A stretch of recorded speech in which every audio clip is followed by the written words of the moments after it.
Mapagpalang araw po, Sir Jess. At sa lahat ng mga nakikinig sa inyo pong channel na ito, mundo ng misteryo at kababalaghan.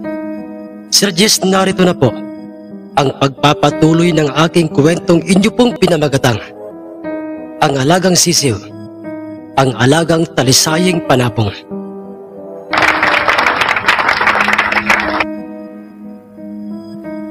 Pagkarating namin sa aming mismong sabungan, Sir Jess, ay doon po, Sir Jess, ay nakita ko ang maraming bilang ng mga taong katulad ng aking mga tiyuhin na mahihilig sa larong sabong. Nakaramdam ako noon ng tensyon. Nanibago ako sa lugar na aking napuntahan. Hindi ko sukat akalaing ganoon pala kaingay ang paligid ng sabungan. Naririnig ko ang mga bulong-bulungan ng mga tao, mga huni at pagtilaok ng mga manok panabong. Ang iba sa mga taong naroroon ay kilala ko.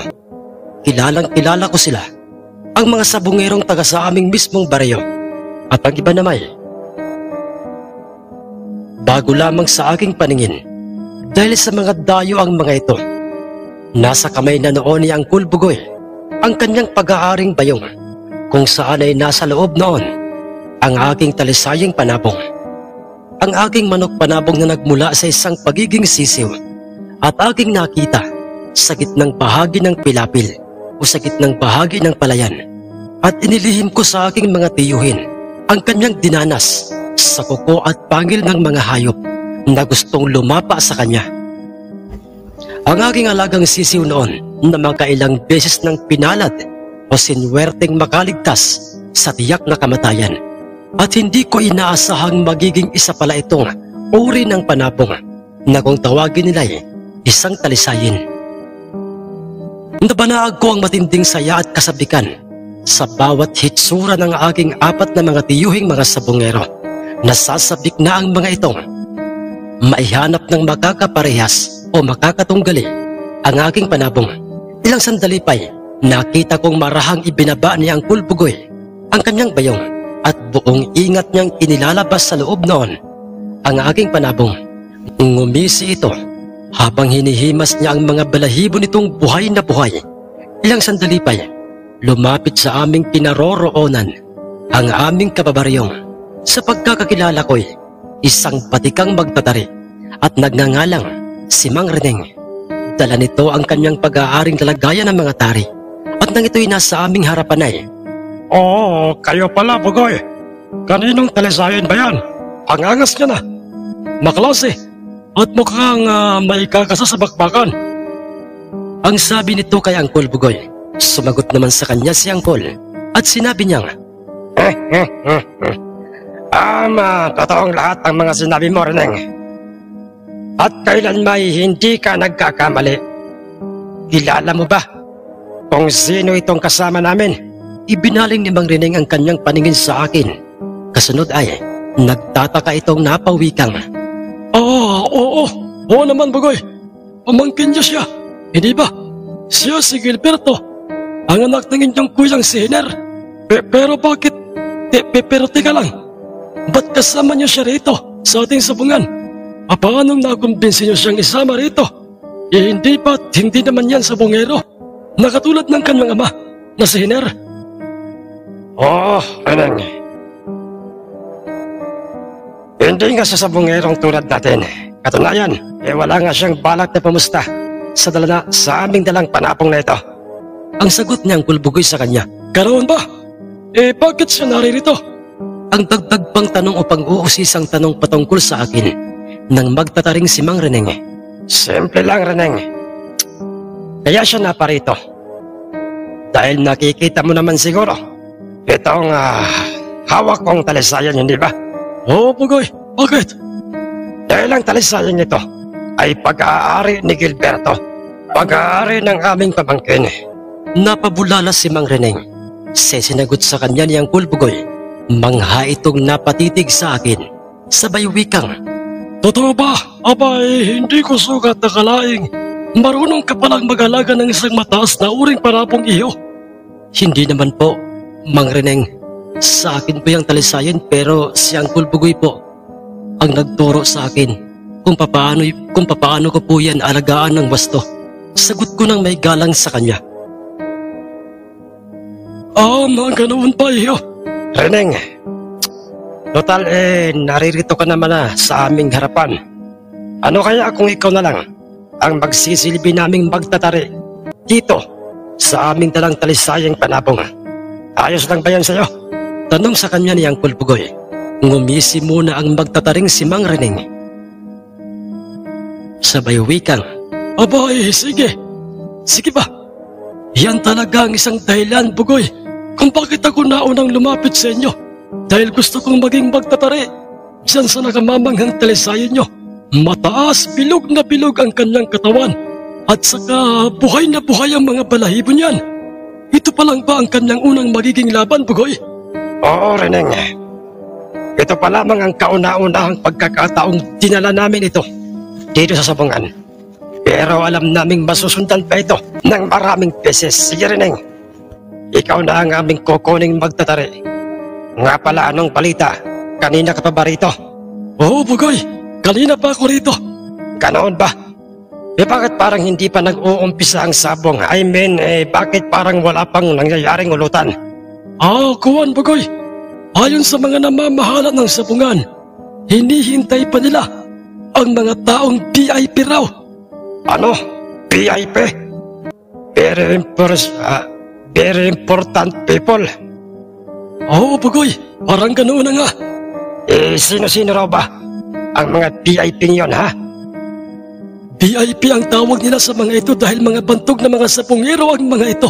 Nakatulad ni Elpidio, ang magkapatid na taga-kabilang isla, ang magkapatid na Oliver at Tinsunado. Paparito raw ang magkapatid upang ibangga sa panabong ni Elpidio na ating kabaryo ang kanilang ipinagmamalaking hiraw. Ganoon pa rin. Teka lang. Tama. Natatandaan ko sila. Ang magkapatid na yan ay mga sabongerong anak ng nasirang bertutang sabongerong si Tatang Gaudit. Hindi ba ya? Hindi ba? Yun yung dating minerong imbis na ginto ang makuha sa lupa sa kanilang pinagmiminahan ay bertuto o mutya para sa sabong ang nakita nito. Oo, Bugoy, tama. Siya nga, si Tatang Gaudit, ang tinaguriang birtutang sabongero, ang ama ng magkapatid na Oliver. Mukhang masusubukan si Tatang Elpidio ngayon. Magiging hamon para sa kanyang dadaling panabong, ang panabong ng magkapatid na yon.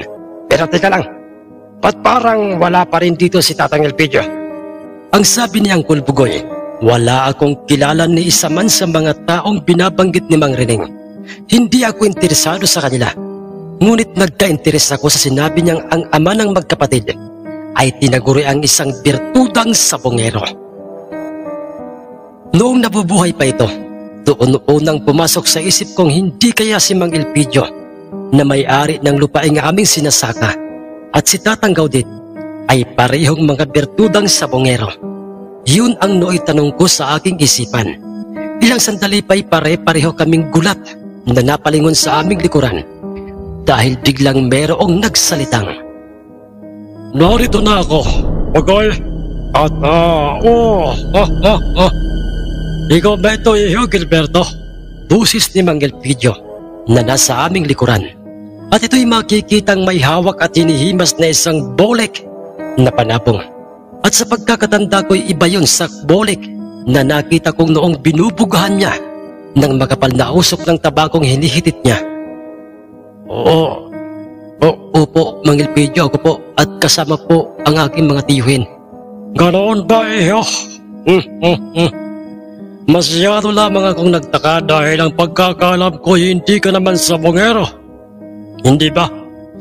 Pero narito ka sa ating mismong sabungan at teka lang, Bugoy. Sa'yo ba yung talisayang hawak mo at inihimas mo ang mga balahibo?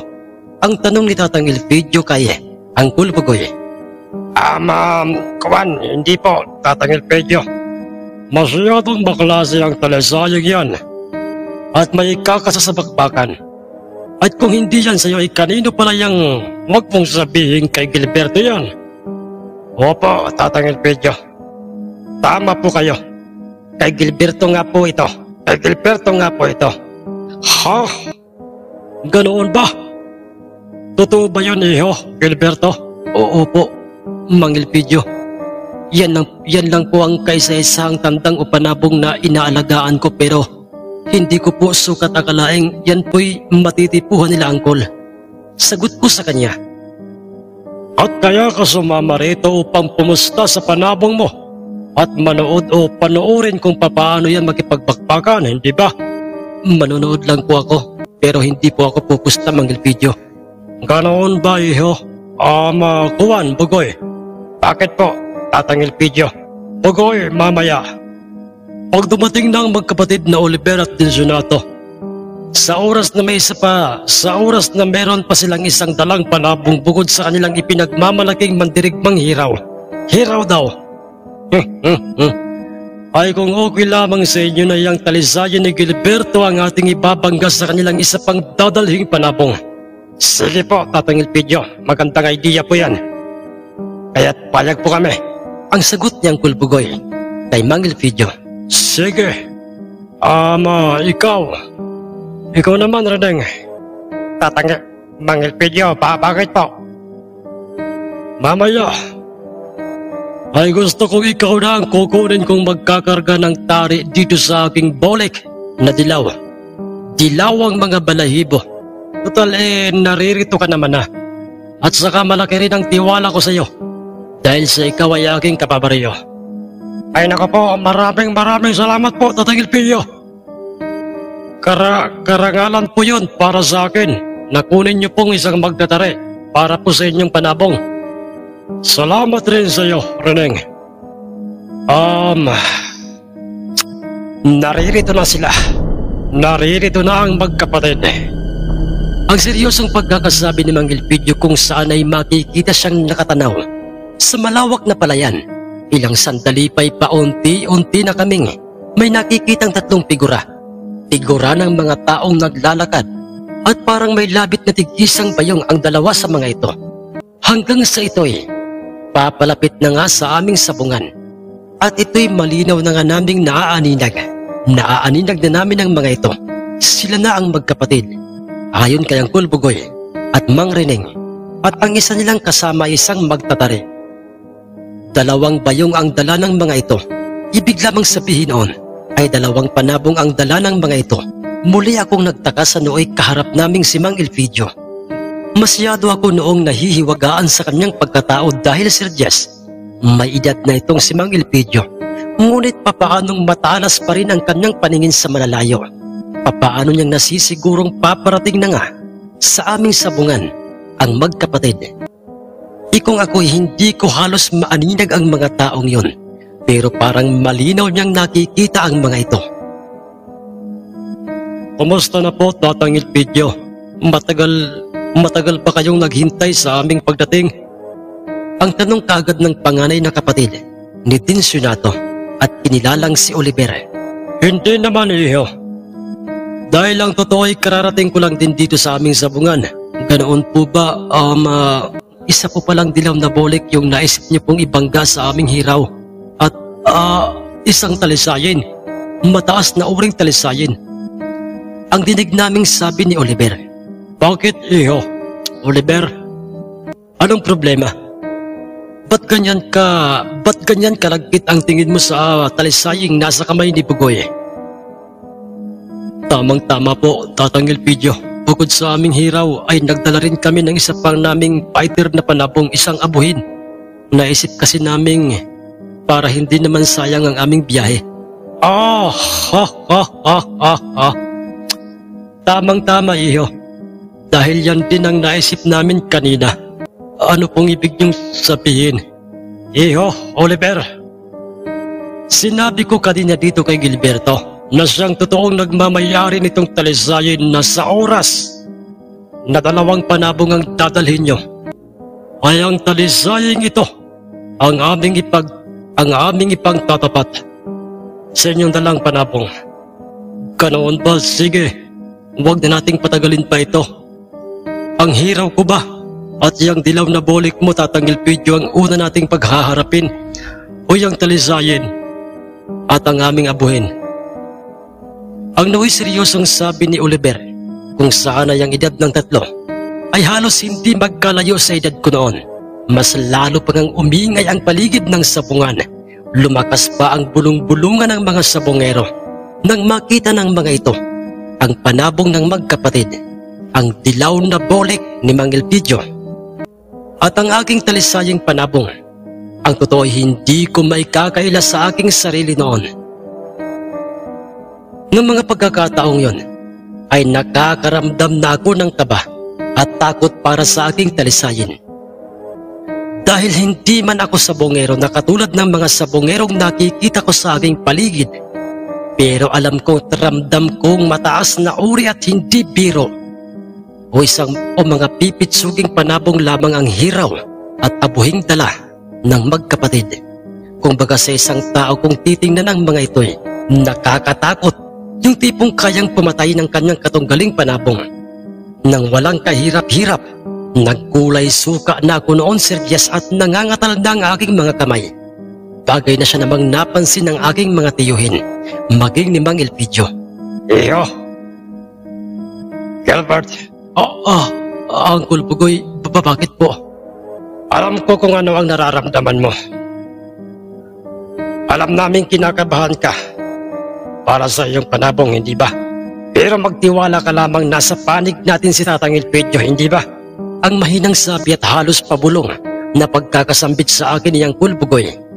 Marahan namang inilalandas sa akin ni Mang Elpidio ang kanyang paningin.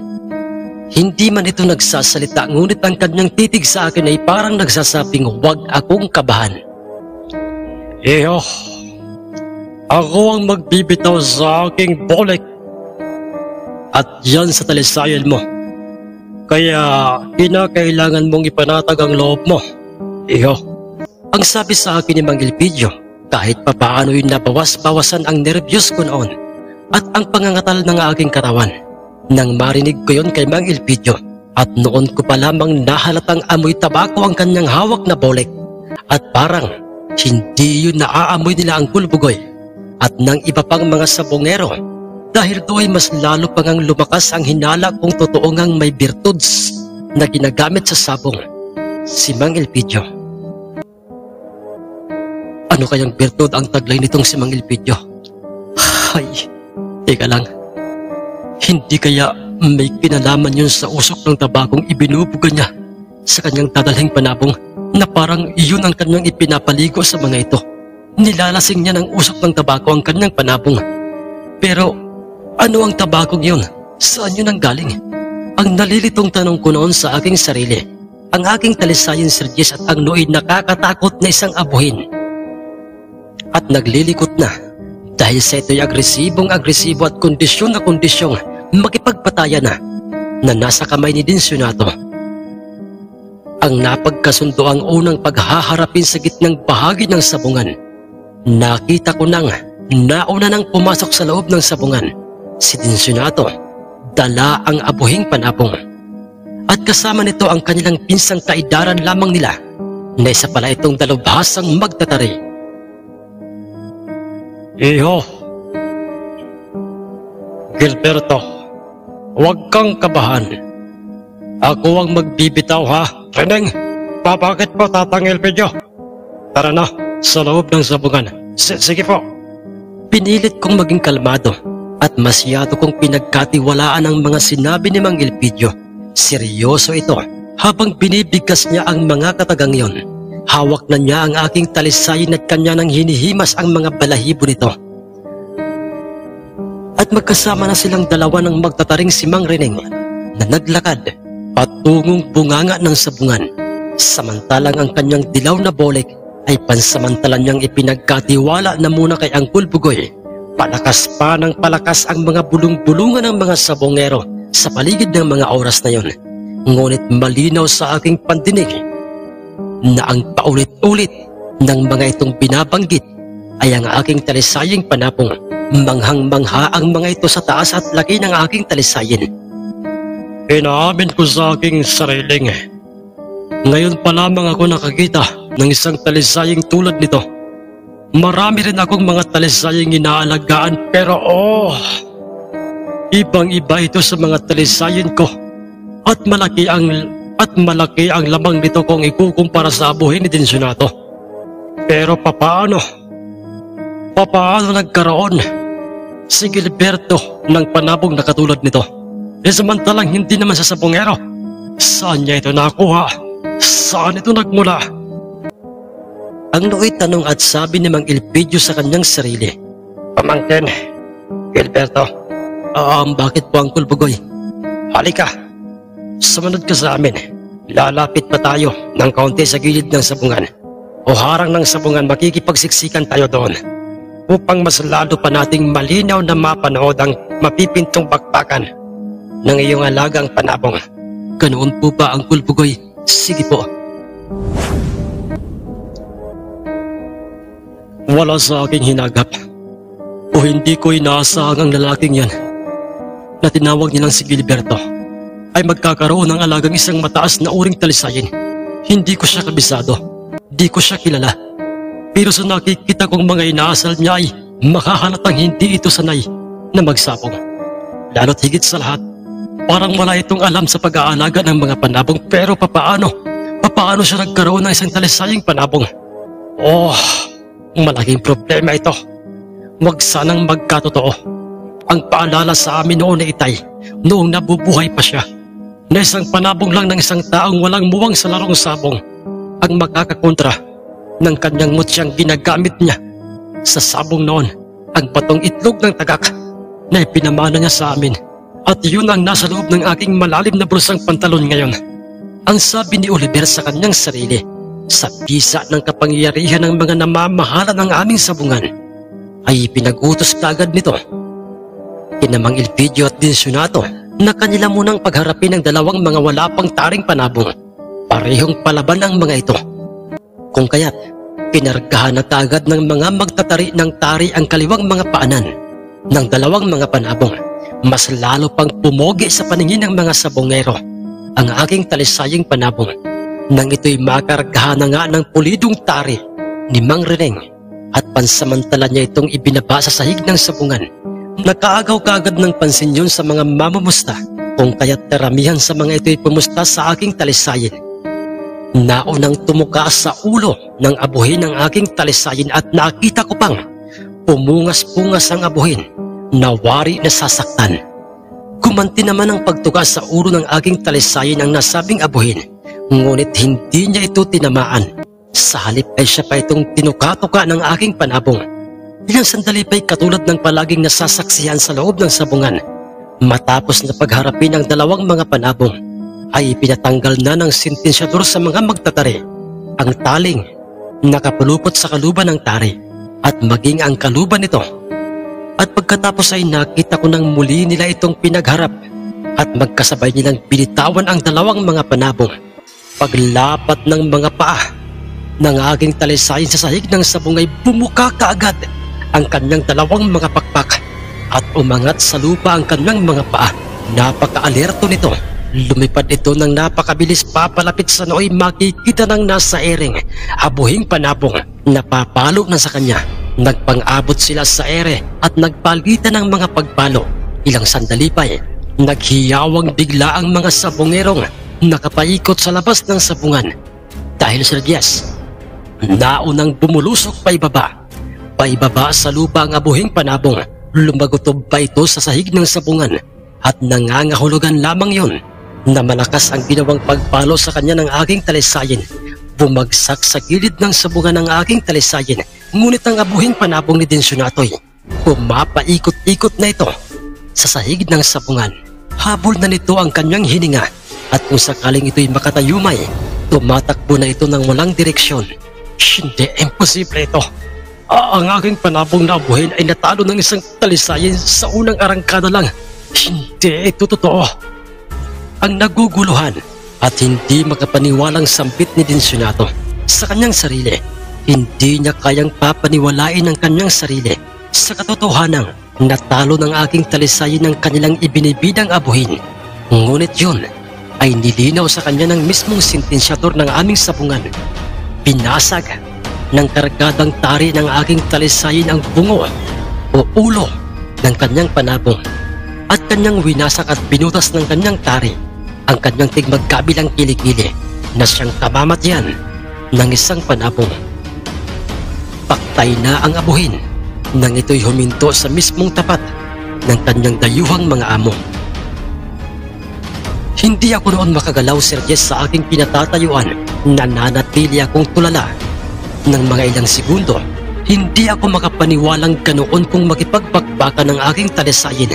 Wala itong tusok o hiwa ng tari sa kanyang katawan nang ito'y sinuri ng sentensyador ng sabungan. At maging ni isang balahibo nito'y ay wala kaming makikitang nakakalat sa loob ng sabungan.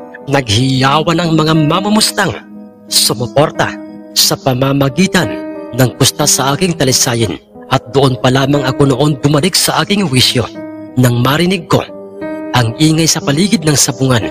Wala namang sinayang pang mga pagkakataon ng Kristo ng sabungan. At maging ang sentensyador, iniangat nila ang nooy wala ng kargang taring talisayin ko at kanila itong idineklarang panalo.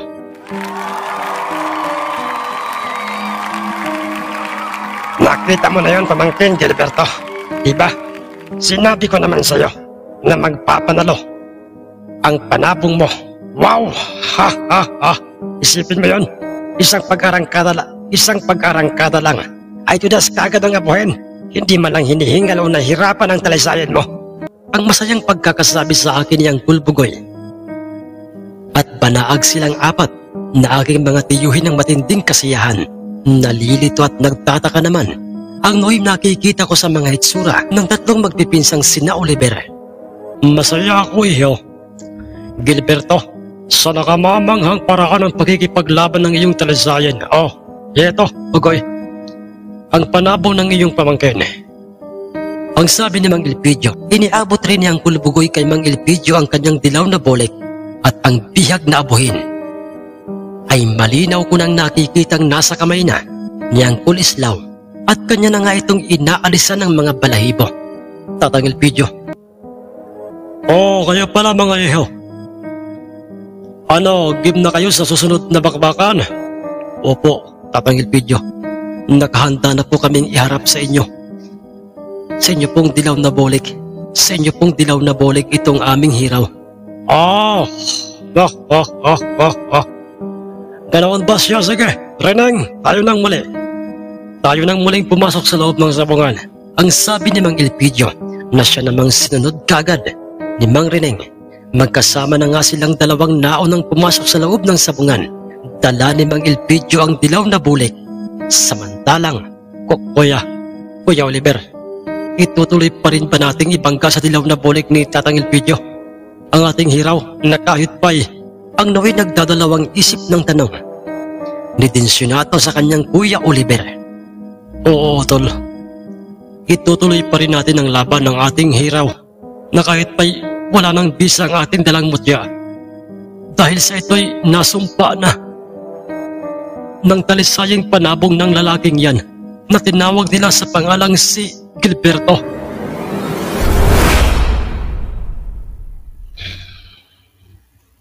Muli po, pansamantala ko pong pinuputol mga kamundo ang ikatlong tagpo. Ang ikatatlong tagpo ng kwentong ito. Abangan niyo po ang karugtong ng kwentong ito. Maraming salamat po sa inyong ginawang pakikinig. Magandang araw po o gabi sa inyong lahat.